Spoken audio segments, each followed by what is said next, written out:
But the one you have here in Washington, Bruce Beatty, is kind of precedent setting. And we've helped support Bruce's case. I think his papers are due Monday, and usually they have to be in 5 working days prior to a hearing. So I haven't talked to James Buckley. He won't be here tomorrow.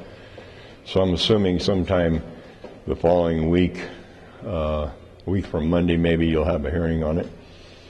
And we hope Bruce wins.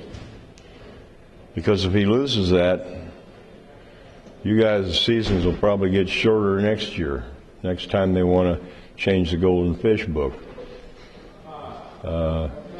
What's happening right now, and has been for a few years, California closes things down, trying to change the regulations. Oregon's now in the process, Washington and Idaho, and they're using each other's stuff that works.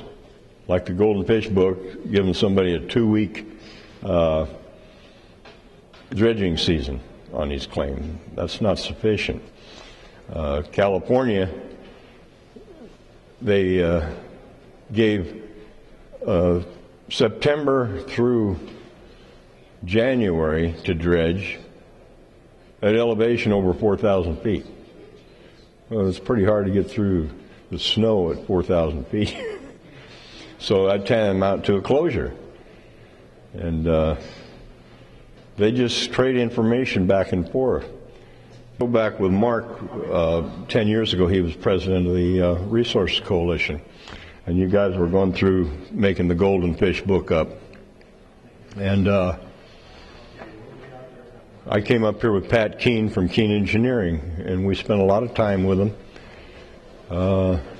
You guys have never really been through anything like that at the time.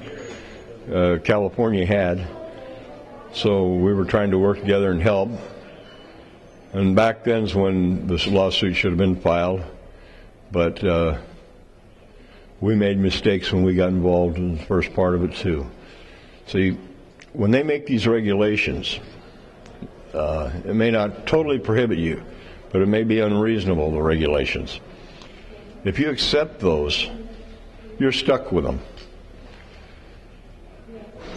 I've had to adopt what I call a no-compromise philosophy, because they make offers all the time to compromise. But if I compromise anything, I may be affecting your rights, and I don't have the right to do that. So I have to stand fast. They want to compromise. They say, and I've had miners call me up and say, well, why don't you just settle with them and we can use a 4-inch dredge? They don't think about the guy that's got the 5, 6, and 8-inch dredge. So normally when I tell them that, or they tell me that, why don't you settle for a 4-inch dredge, I'll say something, well, we were thinking about settling, but we were thinking about settling with a 3-inch. You ought to hear them scream. Well, I got a 4-inch. I don't want to be regulated out. The guy with a 5, 6, and 8 is the same way. So we can't compromise. Washington did a little compromising when you guys first started 10 years or so ago.